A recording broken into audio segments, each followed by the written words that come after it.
Hi friends, జనరల్గా మనం nail polish అయితే అప్లై చేసుకుంటుంటాం కదా. అప్లై చేసుకున్న కొన్నాళ్ళకి ఒక 3 to 4 days లోపల అది కొంచెం పోయినట్టుగా ఉంటుంది. అది చూడడానికి అయితే అస్సలు బాగుండదు.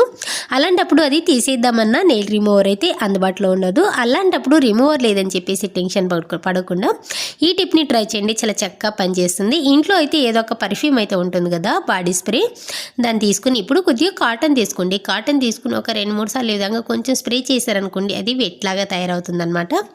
ఇప్పుడు దీన్ని తీసుకుని నార్మల్గా మనం రిమూవర్ని ఎలా క్లీన్ చేసుకుంటాం అదే విధంగా కొంచెం ఇలా అన్నారనుకోండి, రిమూవర్ ఎలా పనిచేస్తుందో అదే విధంగా చాలా నీట్గా పనిచేస్తుంది అనమాట. చాలా చక్కగా పోతుంది నెయిల్ పాలిష్ అయితే.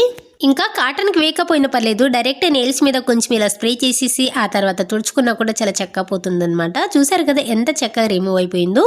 నెయిల్ రిమూవర్ లేకపోయినా కొంచెం స్ప్రే ఉంటే చాలు, చాలా నీట్గా క్లీన్ చేసేసుకోవచ్చు. ఇది యూస్ఫుల్ అనిపిస్తే మాత్రం ప్లీజ్ ఒక చిన్న లైక్ చేసి అలాగే మన ఛానల్ని సబ్స్క్రైబ్ చేసుకోండి.